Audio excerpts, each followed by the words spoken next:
Hello students, good evening. आज इस video में सामान्य विज्ञान के भाग रसायन विज्ञान से संबंधित कुछ महत्वपूर्ण प्रश्नों के बारे में चर्चा करेंगे।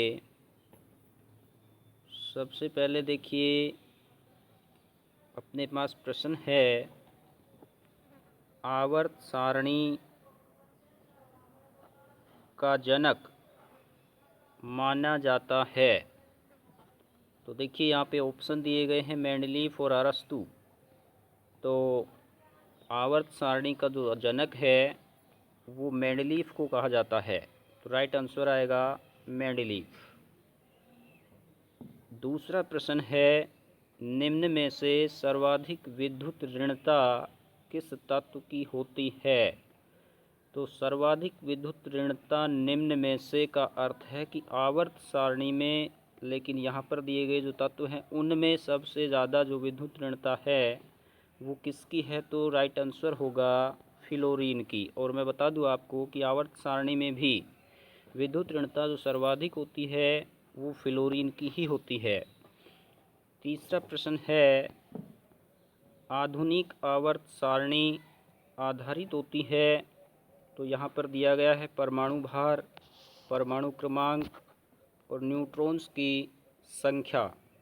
तो आधुनिक आवर्त सारणी जो है वो परमाणु क्रमांक पर आधारित है, जबकि उससे पहले जो मेंडलीफ ने आवर्त सारणी दी थी वो थी परमाणु भार पर आधारित। लेकिन उसके बाद में मोजले ने जो सारणी दी थी वो है आधुनिक आवर्त सारणी, और वह परमाणु क्रमांक पर आधारित होती है।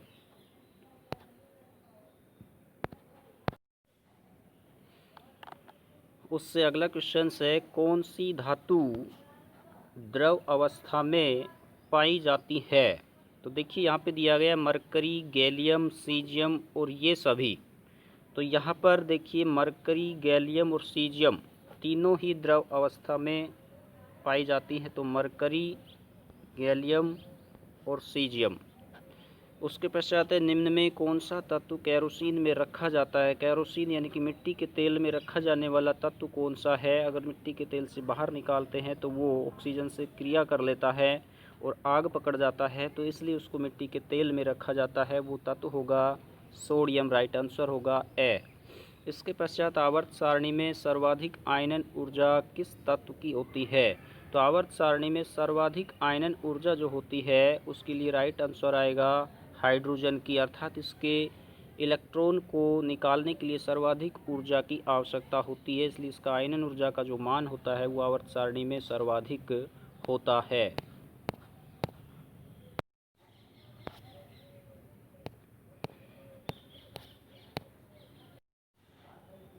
इसके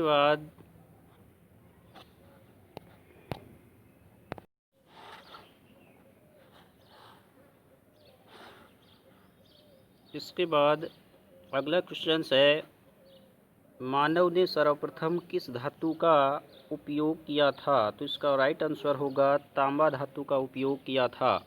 उसके पश्चात अगला क्वेश्चन है, निम्न में से सिक्का धातु का समूह कौन सा है? सिक्का धातु का मतलब है मुद्रा बनाने में काम में आने वाली धातुएं। तो उसका राइट आंसर होगा कॉपर, अर्जेंटम एजी और एयू ओरम, अर्थात कॉपर, चांदी और सोना। इसके पश्चात अगला क्वेश्चन है, विद्युत बल्ब में फिलामेंट किस धातु का बना होता है? तो फिलामेंट जो बल्ब के अंदर लगा होता है वो होता है टंगस्टन धातु का, इसलिए राइट आंसर होगा टंगस्टन बे। इसके पश्चात मानव निर्मित प्रथम तत्व कौन सा है? अर्थात यानी कि जो तत्व होते हैं वो प्राकृतिक रूप से पाए जाते हैं, लेकिन मानव ने जो तत्व सर्वप्रथम बनाया था वो तत्व कौन सा है? तो उसका राइट आंसर होगा ए टेक्नीशियम। इसके बाद अगला क्वेश्चन है, आवर्त सारणी के कौन से खंड में धातु, अधातु, उपधातु तत्व उपस्थित होते हैं? अर्थात तीनों ही प्रकार के जो तत्व होते हैं आवर्त सारणी में किस खंड में होते हैं? तो इसके लिए देखिए आवर्त सारणी को 4 खंडों में बांटा गया है, S block, P block, D block और एफ ब्लॉक। जिसमें से जो पी ब्लॉक आता है उस पी ब्लॉक के अंदर धातु, अधातु, उपधातु तीनों प्रकार के तत्व उपस्थित होते हैं, इसलिए इसका राइट आंसर आएगा पी, बे राइट आंसर आएगा पी ब्लॉक के अंदर। इसके पश्चात अगला क्वेश्चन आता है, निम्न में से कौन विद्युत का चालक है, अर्थात किस में से विद्युत धारा प्रवाहित हो सकती है। तो देखिए यहाँ पर ग्रेफाइट, सिलिकॉन और ऑक्सीजन दिया गया है, जबकि तीनों ही धातु नहीं है। धातु विद्युत की सुचालक होती है, लेकिन यहाँ पर अधातु होते हुए जो ग्रेफाइट होता है वो विद्युत का सुचालक होता है, क्योंकि उसके पास में मुक्त इलेक्ट्रॉन्स उपस्थित होते हैं। इसलिए यहाँ पर राइट आंसर जो विद्युत चालक का आएगा वो आएगा ए, ग्रेफाइट विद्युत का सुचालक होता है। इसके पश्चात है, निम्न में विद्युत की सर्वाधिक चालक धातु कौन सी होती है। तो देखिए यहाँ पर धातुएं तीनों ही हैं, तीनों ही विद्युत की सुचालक होती हैं, परंतु इनमें भी सबसे ज़्यादा जो विद्युत की सुचालक धातु है, सर्वाधिक चालकता जो होती है वो होती है चांदी की, इसलिए राइट आंसर आएगा बे, चांदी। इसके पश्चात हाइड्रोजन तत्व में कौन सा मौलिक कण अनुपस्थित होता है। देखिए हमने पढ़ा था पहले कि एक जो परमाणु होता है उसके नाभिक में इलेक्ट्रॉन्स और उसके नाभिक में प्रोटॉन्स और न्यूट्रॉन्स होते हैं, जबकि बाह्यतम कोश में इलेक्ट्रॉन्स चक्कर लगाते रहते हैं। अर्थात एक परमाणु के मौलिक कण इलेक्ट्रॉन, प्रोटॉन और न्यूट्रॉन्स होते हैं, लेकिन ऐसा होते हुए भी हाइड्रोजन जो होता है उसके पश्चात इलेक्ट्रॉन्स और प्रोटॉन तो होते हैं, लेकिन न्यूट्रॉन्स अनुपस्थित होते हैं। इसलिए इसका जो आंसर आएगा वो राइट आंसर होगा से, न्यूट्रॉन अनुपस्थित होते हैं। इसके बाद अगला क्वेश्चन आता है, परमाणु के नाभिक में कौन से कण होते हैं। तो देखिए अभी मैं जस्ट थोड़ी देर पहले पिछले क्वेश्चंस में बता रहा था कि मौलिक कण इलेक्ट्रॉन, प्रोटॉन्स और न्यूट्रॉन्स होते हैं, लेकिन यहाँ पर जो पूछा उसके नाभिक में, और कक्ष जो होते हैं उसके नाभिक के चारों ओर होते हैं। तो इलेक्ट्रॉन्स जो होते हैं वो तो नाभिक के चारों ओर चक्कर लगाते हैं, लेकिन नाभिक में जो मौलिक कण या मूल कण जो होते हैं वो होते हैं प्रोटॉन और न्यूट्रॉन्स। तो इसलिए इसमें जो राइट आंसर आएगा वो आएगा से, पी और एन, अर्थात प्रोटॉन और न्यूट्रॉन्स जो है परमाणु के नाभिक में स्थित होते हैं और इलेक्ट्रॉन्स उसके चारों तरफ कक्षकों में चक्कर लगाते रहते हैं। इसके पश्चात अगला क्वेश्चन आता है, न्यूट्रॉन्स की खोज किसने की थी।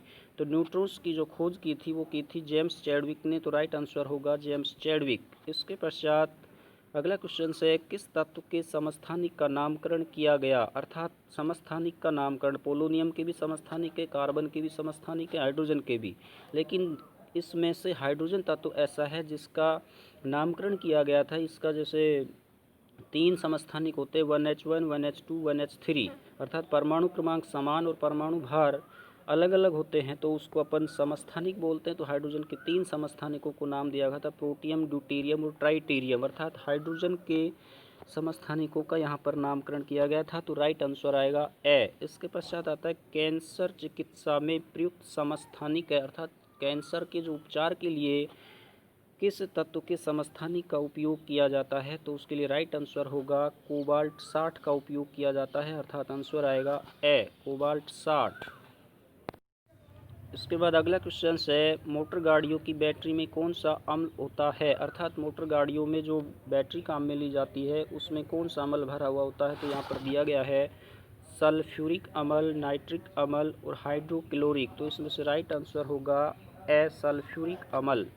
इसके पश्चात अगला क्वेश्चन है, मनुष्य के रक्त का पीएच कितना होता है। तो देखिए यहाँ दिया गया 6.8, 7.4 और 5.6। तो मनुष्य के रक्त का जो पीएच मान होता है उसके लिए राइट आंसर बे होगा, अर्थात 7.4। तो राइट आंसर बे, अर्थात जो मनुष्य का रक्त होता है वो हल्का क्षारीय होता है। इसके पश्चात अगला क्वेश्चन है, जल के शुद्धिकरण में सामान्यतः प्रयुक्त होता है, अर्थात जल जो होता है उसको शुद्ध करने के लिए किसका उपयोग किया जाता है।